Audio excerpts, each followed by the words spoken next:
ప్రతి నెలలాగే ఈ నెల కూడా ఆగస్ట్ నెలలో ఏ ఏ రాశుల వారికి ఎలా ఉండబోతున్నాయి, గత నెలలో కంటే ఈ నెలలో కొంచెం బెటర్గా ఏమైనా చేంజెస్ వచ్చే అవకాశాలు ఉన్నాయా ఏంటి అని అడిగి తెలుసుకోవడానికి ఈరోజు మనతో పాటు ప్రముఖ ఆధ్యాత్మికవేత్త ఆస్ట్రాలజర్ ఆర్బి సుధా గారు ఉన్నారు. అడిగి తెలుసుకుందాం.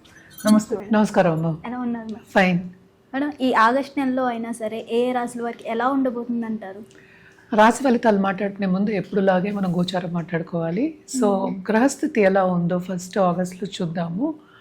సో బేసిక్గా ఏంటంటే శని మహారాజు ఏంటంటే లాస్ట్ మంత్ అనుకోండి, లాస్ట్ మంత్ అంటే జూలై ఎండ్కి ఆయనేమో రిట్రోగ్రేషన్లో ఉన్నారు. సో ఇది ఈ ఇయర్ ఎండ్ వరకు రిట్రోగ్రేషన్లో ఉన్నారనమాట. అంటే ఏంటి ఎక్కడున్నారు, మీనంలో ఉన్నారు. తర్వాత మనకి జూపిటర్ ఎగ్జాల్టేషన్ పొజిషన్లో ఉన్నారు. అంటే జూపిటర్ గురుగ్రహం అన్నిటికన్నా చాలా బెనిఫిట్, అంటే ఏంటి మంచి రిజల్ట్స్ ఇచ్చే ఒక గుడ్ బెనిఫిట్స్ ఇచ్చే గ్రహం కింద మనం చూస్తాము. ఆయన ఏంటంటే మనకి ఇప్పుడు చూసామంటే కంబషన్లో ఉన్నారు. ఆయన 13th ఆగస్ట్కి కంబషన్ వెళ్ళిపోతుంది. అంటే సన్ కూడా ఉన్నారనమాట. ఎక్కడ ఉన్నారు? కర్కాటకంలో. సో సన్ ఏంటంటే ఎక్కడ మూవ్ అవుతున్నారు? ఆయన ఓన్ హౌస్కి మూవ్ అవుతున్నారు. ఎప్పుడు 17th ఆగస్ట్కి అనమాట. తర్వాత మనం చూసామంటే మెర్కురీ రిట్రోగ్రేషన్లో ఉన్నారు. ఆయన కూడా డైరెక్ట్ అవుతున్నారు. ఆయన దిగుతున్నారు అనమాట. అంటే డైరెక్ట్ అయ్యి దిగడం అనేది జరుగుతుంది ఎప్పుడు 5th ఆగస్ట్కి. ఎక్కడికి? మనకి మిథునం నుంచి మనకి కర్కాటకానికి దిగుతున్నారు అనమాట. రాహు కేతువులు మనం చూసాము అంటే రాహు ఏమో మనకి కుంభంలో ఉన్నారు, కేతు ఏమో మనకి తెలుసు మనకి సింహంలో ఉన్నారనమాట. మనం మాట్లాడుకోవాల్సింది శుక్రగ్రహం. శుక్రుడు ఏంటంటే మనకి 1st ఆగస్ట్కి మనకి కన్యకి వెళ్తున్నారు అనమాట. సో బేసిక్గా ఇది గ్రహస్థితి. మళ్ళీ ఇంకో ప్లానెట్ మనం మాట్లాడుకోవాల్సింది ఏంటంటే కుజగ్రహం. కుజుడు ఏంటంటే మనం చూసాము అంటే 2nd ఆగస్ట్కి మిథునానికి వెళ్తున్నారు అనమాట. ప్రస్తుతం ఆయన ఉన్నది ఏంటంటే వృషభంలో ఉన్నారు. సో ఇది గ్రహస్థితి. అండ్ ఆల్సో మనకి ఎప్పుడు మాట్లాడుకుంటాం ఏలినట్స్ అని ఎవరికి ఉందని. ఏలినట్స్ అని కుంభానికి ఉంది, మీనానికి ఉంది, అలాగే మేషానికి ఉంది. కానీ రిట్రోగ్రేషన్ మూలన ఏమవుతుందంటే మనకి కొంతవరకు మకరం కూడా కొంతవరకు ఎఫెక్ట్ అయ్యే ఛాన్సెస్ ఉన్నాయి. అలాగే మనం చూసామంటే కుంభం కొంచెం ఎక్కువ ఎఫెక్ట్ అయ్యే ఛాన్సెస్ ఉన్నాయి అన్నమాట. కానీ మోస్ట్ ఇంపార్టెంట్ ఈ మంత్లో జరిగే విషయం ఏంటంటే మనకి జూపిటర్ అంటే గురుగ్రహం ఎగ్జాల్టేషన్ అండ్ ఆల్సో ఫుల్ పవర్తో ఉంటుంది ఆగస్ట్ 13 తర్వాత. అలాగే సన్ అంటే ఏంటి సూర్యుడు ఓన్ హౌస్కి వెళ్తున్నారు అనమాట. మనకి బుధుడు యాక్చువల్గా రిట్రోగ్రేషన్లో ఉన్నప్పటికీను మనకి ఏంటంటే మిథునం నుంచి మనకి కర్కాటకానికి వెళ్తున్నారు. అంటే ఓన్ హౌస్ నుంచి ఆయన దిగుతున్నారు అనమాట. సో జూపిటర్ కలయిక మెర్కురీతో ఉంటుంది. సో కొంతవరకు మనం చూసామనంటే కమ్యూనికేషన్స్ ఫీల్డ్లో ఉన్న వాళ్ళకి చాలా బ్రహ్మాండంగా ఉంటుంది. బిజినెస్ ఫీల్డ్లో ఉన్న వాళ్ళకి కూడా చాలా బాగుంటుందని చెప్పాలన్నమాట. ఎస్పెషలీ కమాడిటీస్ మనం చూసాము అంటే చాలా పైకి వచ్చే ఛాన్సెస్ అనేవి మనకి కనిపిస్తున్నాయి అన్నమాట.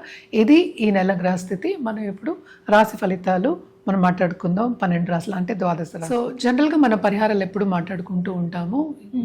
ఎంత బాగున్నా సరే 12 రాశుల వారికి ఎప్పుడు మనం మాట్లాడుకునేట్టు కొంతమందికి బాగుంటుంది, కొంతమందికి అంత బాగుండదు. ఈసారి మాత్రం తప్పక ఏంటంటే కర్కాటకానికి బాగుంది, అలాగే సింహానికి కూడా చాలా బాగుంది అనమాట.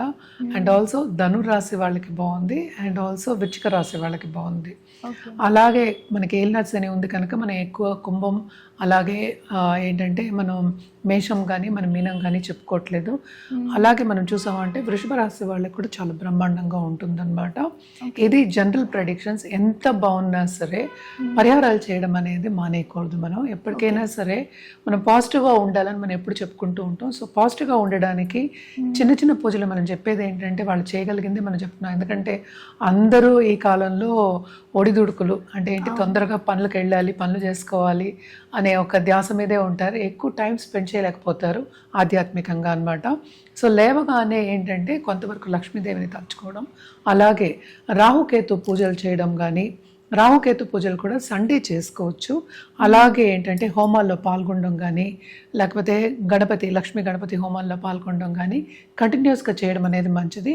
ఈసారి మనకి తెలిసి ఇది ఆషాఢ మాసము, మనకి శ్రవణం కూడా వస్తుంది next month. So by the time అది వచ్చే లోపల ఈ ఆషాఢ మంత్ అంతా ఆధ్యాత్మికంగా గడపడం అనేది చాలా చాలా మంచిదన్నమాట. అలాగే మనకి గురు పౌర్ణమి కూడా వస్తుంది. సో ఎవరైనా సరే ఒక గురువుని పట్టుకుని ముందుకెళ్ళాలి, స్పిరిచువల్గా గ్రో అవ్వాలి అన్న వాళ్ళకి this is the best time Ashadha మాసం. అండ్ ఆల్సో ఏంటంటే మనం నిత్యం పూజ చేసుకోవడం. అందరికీ నేను జనరల్గా చెప్పడం ఏంటంటే ఒక దీపం పెట్టుకోండి, నిత్యం పెట్టుకోండి, తప్పేం లేదు కదా. సో అది ఎంత టైం పడుతుంది? 3 to 4 minutes పడుతుంది అట్ ద మోస్ట్. స్నానం చేసి పెట్టుకోవాలి దీపం. దీపం పెట్టుకున్న తర్వాత ఒక 5 నిమిషాలు ఏ దేవతనైనా మీకు నచ్చిన దేవత అంటే కుల దేవతలు ఉంటారు, అలాగే ఇష్ట దేవతలు ఉంటారు, ఎవరినైనా సరే కొలవడం ఒక 5 minutes కొలవండి. చాలా చాలా మంచిది, అంటే పనికి వెళ్ళే ముందు చాలా మంచిది వాళ్ళకి. అండ్ ఆల్సో ఇవన్నీ ఏంటంటే మనం జనరల్ ప్రిడిక్షన్స్ మనం ఎప్పుడు మాట్లాడుకునేటట్టు కలర్స్ ఉంటాయి, అలాగే మన రుద్రాక్ష కూడా మాట్లాడుకోవచ్చు అనమాట. బట్ ఎప్పటికైనా సరే దేవి పూజలు చేసే వాళ్ళకి చాలా బాగుంటుంది. అంటే ఏంటి, మనం ఎప్పటికైనా సరే నెగిటివ్ని కూడా పాజిటివ్, అంటే దాన్ని దాటుకుని నెగిటివ్ కండిషన్ని దాటుకుని పాజిటివ్గా వెళ్ళడానికి స్ట్రెంగ్త్ అనేది వస్తుంది. ఎప్పటికైనా లైఫ్ అంటే ఏంటి, నెగిటివ్ ఉంటుంది, పాజిటివ్ ఉంటుంది, రెండు ఉండాలి. ఎందుకంటే ఎప్పుడూ బాగుండాలని మనం అనుకోవడానికి ఉండదు అనమాట. ఎట్లా అయినా ఎత్తు తగ్గులు అనేది కామన్. సో ఒక్కొక్క రాశికి ఎలా ఉందో చూసి వాటికి మళ్ళా జనరల్ పరిహారాలు మనం మాట్లాడుకోవచ్చు. ఏదైనా సరే వ్యక్తిగత జాతకం మీదే ఆధారపడి ఉంటుంది. మనం మాట్లాడుకునేది ఏంటి, రాశి వారిగా మాట్లాడుకుంటున్నాం, ఎందుకంటే ద్వాదశ రాశులు అని చెప్తాం. రాశి అంటే ఏంటి, చంద్రుడు ఎక్కడున్నాడో దాన్ని రాశి అని పరిగణిస్తాం అనమాట. సో దాంట్లో కూడా మళ్ళీ భేదాలు ఉంటాయి. అంటే ఏంటి, నక్షత్రాలు ఉంటాయి, పాదాలు ఉంటాయి, మళ్ళీ ఏంటంటే మనకేంటంటే రాశి ఉంటుంది. రాశి అంటే భావం కూడా మనం చెప్పుకోవాలన్నమాట. దాంతోపాటు వింశోత్తరి దశ సిస్టమ్ అవన్నీ ఉంటాయి. అంటే ఇప్పుడు పీరియడ్ ఏం జరుగుతుందో అవన్నీ దాన్ని బట్టి ఏంటంటే వ్యక్తిగత జాతకం పరిగణించుకుంటే దాన్ని బట్టి మన రెమెడియల్ మెషర్స్ ఏంటంటే కరెక్ట్గా ఇవ్వడం అనేది జరుగుతుందన్నమాట. సో ఎప్పటికైనా సరే మనం ఫస్ట్ వ్యక్తిగత జాతకం అనేది పరిశీలించుకోవడం మంచిది. ఏదైనా వాళ్ళకి కావాలి అంటే కనుక రుద్రాక్ష ఇవ్వడం కానీ, జెమ్ స్టోన్ ఇవ్వడం కానీ, లేకపోతే ఒక పూజ చేయడం కానీ, జపాలు కూడా మనం చేయించగలము. ఇవన్నీ కావాలి అంటే కనుక ఎవరైనా సరే కింద స్క్రోల్ అయ్యే నెంబర్కి సంప్రదించవచ్చు. మేడం, ఆగస్ట్ నెలలో మేషరాశి వారికి ఎలా ఉండబోతుంది అంటారు? ఆగస్ట్ నెలలో మేషరాశి వాళ్ళకి ఏంటంటే కొంతవరకు బాగుంటుందని చెప్పాలి, ఎస్పెషల్లీ క్రియేటివ్ రంగంలో ఉన్న వాళ్ళకి. అలాగే తోబుట్టువులతో సపోజ్ రిలేషన్షిప్ అంత బాగాలేదు అనుకున్న వాళ్ళకి కూడా తప్పక ఈ నెలలో చాలా బాగుంటుందనే చెప్పుకోవాలి. కానీ మనం చెప్పుకోవాల్సింది ఏంటి, ఏలినాడ్స్ అనే ప్రభావం ఉంటుంది. సో మిశ్రమ ఫలితాలు ఘోషిస్తున్నాయి, ఎస్పెషలీ మేషరాశి వాళ్ళకి అని చెప్పుకోవాలన్నమాట. తప్పక వీళ్ళకి ఏంటంటే వర్క్ బ్యాలెన్స్ చేసుకోవడం అనేది కొంచెం కష్టం అవుతుంది. అండ్ ఆల్సో ఇన్వెస్ట్మెంట్స్ చేసిన వాళ్ళు, లాంగ్ టర్మ్ ఇన్వెస్ట్మెంట్ చేసిన వాళ్ళకి తప్పక లాంగ్ టర్మ్లో వాళ్ళకి లాభాలు రావచ్చు. కానీ సపోజ్ ఇప్పుడు నేను రిటర్న్ తీసేసుకుంటా అన్న వాళ్ళకి కొంతవరకు లాసెస్ వచ్చే ఛాన్సెస్ అనేవి మనకు కనిపిస్తున్నాయి. అండ్ ఆల్సో కొత్త బిజినెస్లు పెట్టుకోవాలి, ఎస్పెషలీ ఏదైనా ఇండస్ట్రీస్లో, కంప్యూటర్ ఇండస్ట్రీ కానీ, లేకపోతే గ్యాడ్జెట్స్లో ఉన్న వాళ్ళకి కానీ, అలాగే షోరూమ్ ఉన్న వాళ్ళకి కానీ చాలా బాగుంటుందని చెప్పాలి. ఎందుకంటే అగ్రెసివ్ నేచర్ కొంచెం ఎక్కువ అవుతుంది. అండ్ ఆల్సో మనం చూసామంటే లక్ అనేది కొంతవరకు ఫేవర్ అయ్యిందనమాట. కంఫర్ట్ లెవెల్లో కొంచెం భంగం ఉంది, ఎందుకంటే 12th లార్డ్ 4th లో ఉన్నారు, అలాగే ఈ రాశికి అధిపతి 3వ ఇంట్లో ఉన్నారు, 5th లార్డ్ ఓన్ హౌస్కి వెళ్తున్నారు. So second half of this month చాలా బాగుంటుందని చెప్పాలి, ఎస్పెషలీ రిలేషన్షిప్ వైజ్. అంటే ఏంటి, పిల్లలతోటి మన కుటుంబంతో ఎంజాయ్ చేసే ఒక టైం అంటే second half of this month అని చెప్పుకోవాలి. అండ్ ఆల్సో ఏంటంటే ట్రావెలింగ్ కూడా కొంతవరకు వీళ్ళకి ఉండే ఛాన్సెస్ ఉన్నాయి అన్నమాట. అదొకటి కాకుండాను మనం చూసాము అంటే సెకండ్ లార్డ్, మన 2nd and 7th lord 6th లో పడున్నారు, అంటే కన్యకి వెళ్తున్నారు అనమాట. సో కొంతవరకు ఏంటంటే ఏదైనా మనం డబ్బు ఇచ్చాము, లేకపోతే ఒకరికి హెల్ప్ చేసాము అంటే మనకి ఏంటంటే తిరిగి రాదు. అది అంటే ఏంటి, పాజిటివ్గా ఉండదు. అవుట్కమ్ అనేది కొంతవరకు ఏంటి నెగిటివ్ అవుట్కమ్ వచ్చే ఛాన్సెస్ మనకి ఎక్కువ కనిపిస్తున్నాయి అన్నమాట. సో జాగ్రత్త పడడం అనేది ఎక్స్ట్రీమ్లీ ఇంపార్టెంట్. అలాగే దాంపత్య జీవితంలో నేను చెప్పినట్టు కొత్తగా ఇప్పుడు లవ్ రిలేషన్షిప్లో ఉన్న వాళ్ళకి ఎస్పెషలీ మనం చూసామంటే ఇప్పుడే స్టార్ట్ చేసుకుని ముందుకెళ్దాం అనుకున్న వాళ్ళకి కొంతవరకు ఏంటంటే మిస్అండర్స్టాండింగ్స్ వచ్చే ఛాన్సెస్ ఎక్కువ కనిపిస్తున్నాయి అన్నమాట. అలాగే ఏంటంటే ఇందాక చెప్పినట్టు పెట్టుబడి పెట్టి, లేకపోతే కొంతమంది ఏంటంటే సాక్షి సంతకాలు అవన్నీ పెడుతూ ఉంటారు, అలాంటివి ఈ మంత్లో పెట్టద్దు అని వీళ్ళకి సూచన ఇవ్వడం జరుగుతోంది. ఏదైనా సరే వ్యక్తిగత జాతకం మీదే ఆధారపడి ఉంటుంది. సో జనరల్ ప్రెడిక్షన్స్ ఇవి.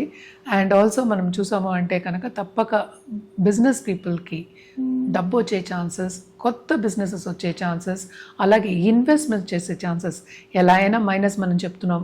సో ఇలాగ మనం పాజిటివ్గా ఏంటంటే దాన్ని మలుచుకోవచ్చు అనమాట. ఆల్రెడీ బిజినెస్ ఉన్న వాళ్ళకి కూడా తప్పక ఏంటంటే ముందుకెళ్ళే ఛాన్సెస్, అంటే బిజినెస్లో పెట్టుబడి పెట్టి ముందుకెళ్ళే ఛాన్సెస్ అనేవి కనిపిస్తున్నాయి. పార్ట్నర్షిప్ బిజినెస్లో ఉన్నవాళ్ళు మాత్రం కొంతవరకు జాగ్రత్త పడడం అనేది మంచిది, ఎందుకంటే పార్ట్నర్ వాకౌట్ అయ్యే ఛాన్సెస్ మనకి ఎక్కువ కనిపిస్తున్నాయి. అలాగే మనం చూసాము అంటే 11th లో రాహు ఉన్నాడు, తప్పక ఏంటంటే ట్రావెలింగ్ వెళ్ళి ఎస్పెషలీ ఏంటంటే బిజినెస్ పరంగా ట్రావెల్ చేసి వాళ్ళు బిజినెస్ తెచ్చుకోవడం అనేది మనకి ఎక్కువ కనిపిస్తుంది. తప్పక ప్లస్ పాయింట్ అవుతుంది. అంటే దూరపు దేశంలో ఉన్నవాళ్ళు, ఆన్లైన్ బిజినెస్ చేసేవాళ్ళు, వీళ్ళందరికీ కొంతవరకు ఈ month positive results, positive outcomes ఇచ్చే ఛాన్సెస్ ఉన్నాయి. ఖర్చులు అనేది చాలా అధికం, ఎందుకంటే శని 12వ ఇంట్లో కూర్చుని ఉన్నారు, అలాగే ఏల్నట్స్ అని ఉంది. సో కొంతవరకు డిస్టర్బెన్సెస్ అనేవి ఉంటాయి, బట్ స్టిల్ ఏంటంటే పాజిటివ్ అవుట్కమ్స్ కూడా కొన్నిట్లో ఉన్నాయి అన్నమాట. మేడం, వీళ్ళకి ఏలినాటి శని ప్రభావం ఉంది, అలాగే అనుకూల పరిస్థితులు కూడా లేవు కాబట్టి ఎలాంటి పరిహారాలు చేస్తే బాగుంటుందంటారు? తప్పక వీళ్ళు హనుమాన్ చాలీసా చదువుకోవడం అనేది చాలా చాలా మంచిదన్నమాట. అలాగే March 3rd house which is చాలా మంచి సంచారం. ఈ రాశికి అధిపతి 3వ ఇంట్లోకి వెళ్తున్నారు. అంటే ఏంటి, 2nd కేవ్, అంటే ఫస్ట్ వీక్లోనే వెళ్ళిపోతున్నారు. సో తప్పక ఏంటంటే చాలా అగ్రెసివ్ నేచర్, కొత్త ఐడియాస్ రావడం కానీ, ఐడియేషన్ చేయడం కానీ ఇవన్నీ జరుగుతాయి. సో తప్పక ఏంటంటే ఫస్ట్ అడ్డంగాలు రాకుండా గణపతిని పూజించడం అనేది very very important. Lakshmi Ganapati హోమాలు కానీ, పూజలు కానీ చేయడం అనేది చాలా మంచిదన్నమాట. అలాగే పిల్లలు కావాలి అనుకున్న వాళ్ళు తప్పక కుమారి పూజలు చేయించడం. అంటే ఏంటి, పెళ్ళయి ఇప్పుడు పిల్లలు కావాలనుకున్నారు, కుమారి పూజలు నిత్యం చేయించడం అనేది, నిత్యం అంటే ఎవ్రీ వీక్ కాదు, ఎవ్రీ మంత్ చేయించుకోవడం మంచిది. మనం ఏంటంటే ఈ మంత్కే మనం మాట్లాడుకుంటున్నాం. పాజిటివ్ రిజల్ట్స్ రావాలి అన్నప్పుడు కొంచెం ఎప్పటికైనా సరే ఎక్స్టెండ్ చేసుకోవడం అనేది మంచిదన్నమాట. అలాగే రుద్రాక్ష విషయానికి వస్తే కనుక తప్పక వీళ్ళు త్రిముఖి రుద్రాక్ష వేసుకోవడం అనేది చాలా చాలా మంచిదన్నమాట. దాంతోపాటు పంచముఖి కూడా వేసుకోవడం ఇంకా మంచిది. అలాగే కలర్స్ విషయానికి వస్తే కనుక తప్పక వీళ్ళు రెడ్, అలాగే రెడ్ నుంచి డార్క్ రెడ్, బ్లడ్ రెడ్ ఉంటుంది, దాంతోపాటు సిల్వర్ వాడడం అనేది చాలా చాలా మంచిది. గ్రీన్ కూడా వాడచ్చు. తప్పక ట్యూస్డే రెడ్ మన వార్డ్రోబ్లో పెట్టుకుని వేసుకోవడం. ఈ కాలంలో అందరికీ అన్నీ ఉంటున్నాయి, వేసుకుని చూడండి, చాలా బాగుంటుంది.